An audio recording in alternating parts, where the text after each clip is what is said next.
Hello and welcome to what's in this week's Oban Times with me, Kathy Griffiths. And me, Sandy Neal. As ever, we have lots of news and photographs in this week's paper and online at www.obantimes.co.uk. Here at the Oban Times, we love to hear from you.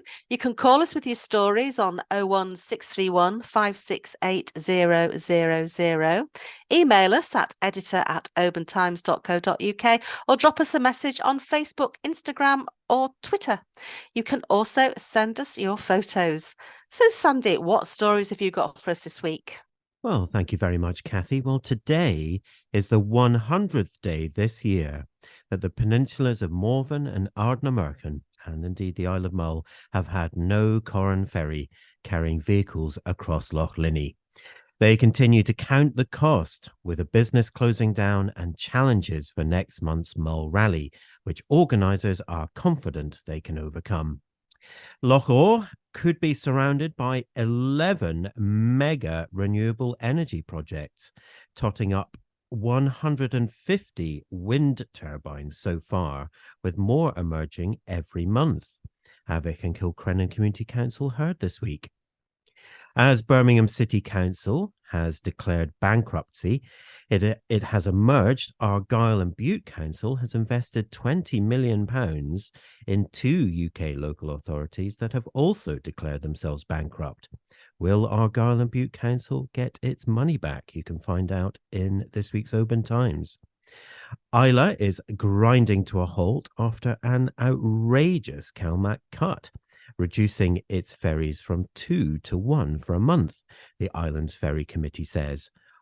What solution is there? You can find out more in this week's paper. Only a third of short-term let operators have applied to Highland Council for a licence, as the deadline looms in a fortnight, as Skye councillor says. He warns of a mass exodus and a catastrophic impact on the local economy. Meanwhile, the First Minister's programme for government has promised to deliver 11,000 affordable homes in Scotland's rural communities by 2032, amid a housing shortage on the west coast. Two new retail sister stores have opened up in Oban with Bon Marché and Peacocks. I hope I'm pronouncing that right. Is it Bon Marché or Bon Marché? Bon Marché. Bon Marché. So Bon Marche. Bon March. Yeah, Bon March. So I'll go with 50-50. Okay, with a Bon March and Peacocks opening their doors to customers in the town centre.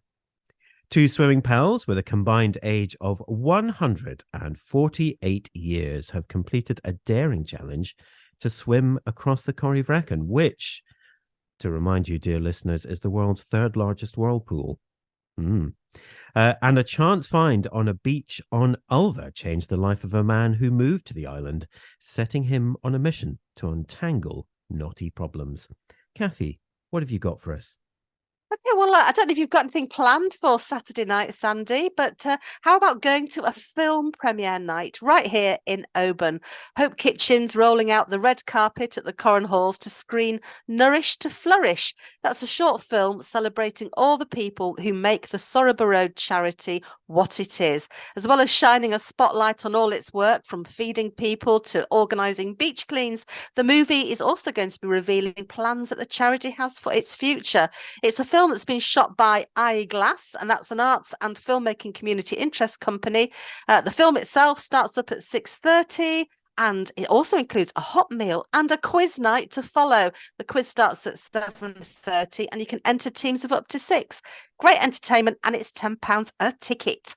Tobermory was absolutely heaving for Mull Mod. You can find out all about that.